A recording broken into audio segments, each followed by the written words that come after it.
Antrian panjang di Jakarta itu sih udah biasa ya. Tapi yang satu ini agak beda. Bukan di SPBU, bukan juga di warung sembako, tapi di toko emas. Bukan karena ada promo, tapi karena katanya takut nggak kebagian.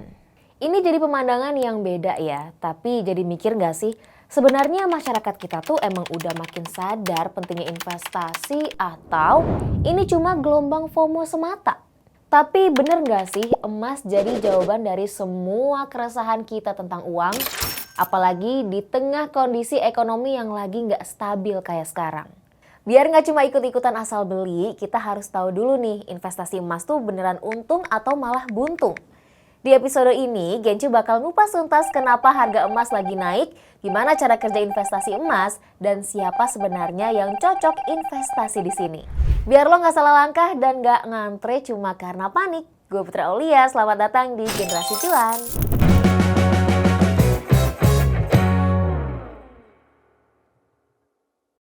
Jadi kenapa sih belakangan orang rela antri dari subuh cuma buat beli emas? Gini, per 10 April 2025 harga emas dunia terus meroket.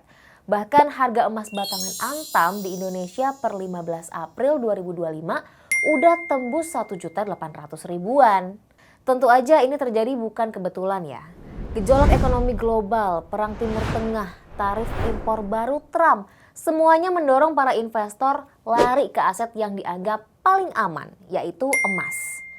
Nah, ketika dunia panik, orang Indonesia ikutan deh. Ada yang mendadak jadi analis, ada yang baru tahu harga emas hari ini, langsung pengen beli, dan ada juga orang yang beli cuma karena semua orang beli, alias FOMO.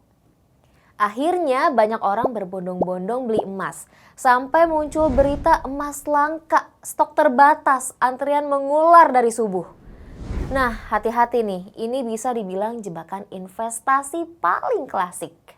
Beli pas harga lagi tinggi karena takut nggak kebagian. Terus panik deh pas harga turun. Tapi emang bener emas jadi instrumen investasi paling aman? Jadi emas emang bisa jadi instrumen investasi ya. Tapi bukan untuk semua orang dan bukan untuk semua kondisi. Secara karakter emas itu istilahnya aset lindung nilai atau hedging. Maksudnya emas itu nilainya stabil, cocok buat jangka panjang. Nah, perlu digarisbawahi nih kakak-kakak editor, cocok buat jangka panjang. Jadi emas itu nggak cocok untuk cari untung cepat. Nah, orang-orang yang biasanya memilih emas sebagai instrumen investasi itu biasanya butuh simpanan jangka panjang. Pengen punya diversifikasi portofolio sama pengen nyari tenang. Karena emas ini instrumen investasi yang risikonya terbilang rendah.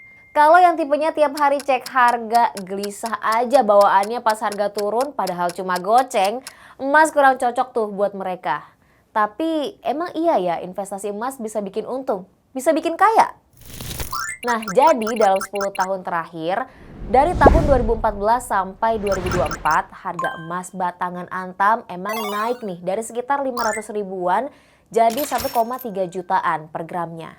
Itu artinya rata-rata return tahunannya ada di angka 10%. Cukup menarik kan buat investasi jangka panjang? Tapi coba kalian bandingin dengan instrumen lain nih. Saham-saham LQ45 misalnya. Saham-saham itu dalam jangka panjang bisa kasih return rata-rata 12-15% per tahun. Atau reksadana pasar uang yang lebih stabil di 6-7% per tahun dan bisa dicairin kapan aja. Jadi khusus untuk emas, saya selalu sarankan tidak usah dijual lagi selamanya, beli saja, perlakukan dia sebagai aset penyimpan nilai. Tetapi untuk cari cuan, saya tidak menyarankan emas untuk cari cuan. Kenapa?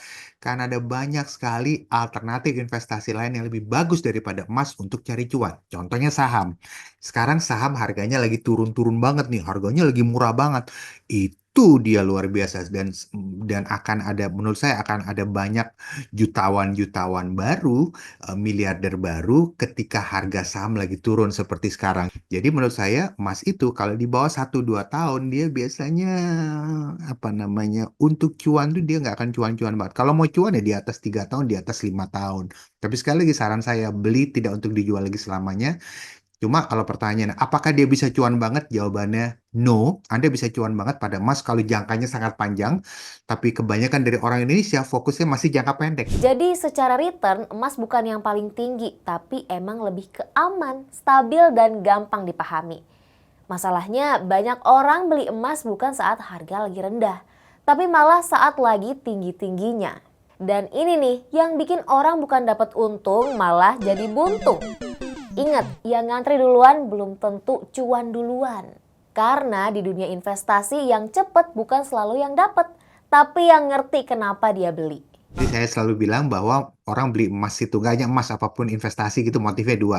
Dia beli untuk cari cuan, untuk dijual beli kembali, atau yang dijual untuk dipegang selamanya gitu ya. Nah, buat Anda yang memang kepingin megang emas itu selamanya, sampai tua dan tidak akan dijual kalau memang kecuali kepepet, maka harga berapapun emasnya beli saja dan fokus pada apa yang bisa kita beli setiap bulan. Jadi kalau misalnya kita punya penghasilan setiap bulan, 10% kita belikan emas setiap bulan, it's okay, nggak apa-apa, berapapun harganya, itu pertama.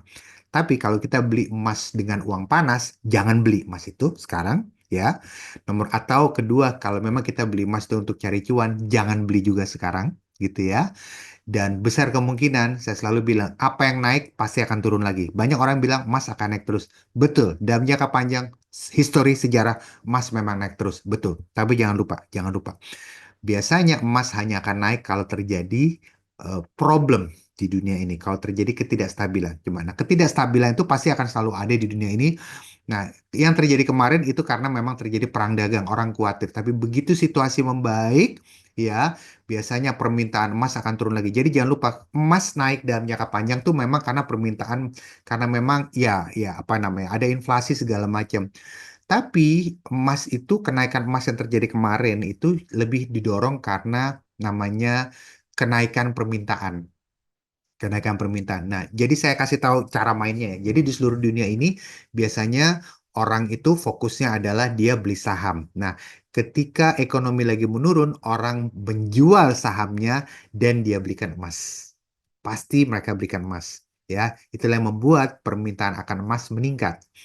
Tapi begitu ekonomi membaik, yang bisa terjadi bulan depan, bulan ini, bulan depan, 3 bulan lagi, maka orang pelan-pelan akan melepas emasnya dan masuk lagi ke saham. Saham akan meningkat dan permintaan emas akan menurun.